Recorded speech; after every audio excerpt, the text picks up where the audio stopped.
আসসালামু আলাইকুম রহমতুল্লাহি বারাকাতুহ।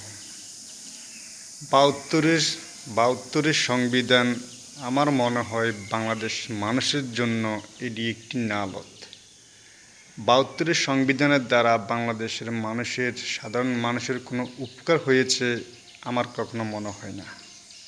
বাহাত্তরের সংবিধানের শুধুমাত্র ভারতপন্থী কিছু লোকের এটা উপকারেই আসে।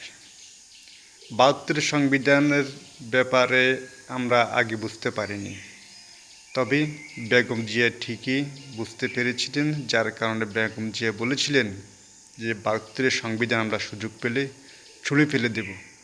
আমরা এখন হারা তা টের পাচ্ছি যে বাহাত্তরের সংবিধান পক্ষ অবলম্বন যে ব্যক্তি করে আমরা দেখতে পাচ্ছি তাকেই জিনে ধরে, বুতে ধরে।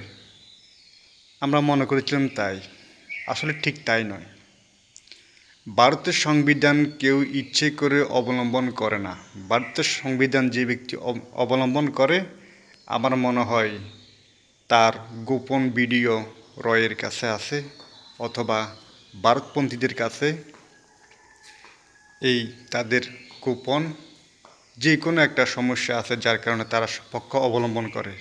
নইলে বাহাত্তরের সংবিধান পক্ষ অবলম্বন করার মতো আমরা কোনো কিছুই দেখতে পাইনি যে বাংলাদেশের মানুষের জন্য এটা কোনো উপকারে এসেছে।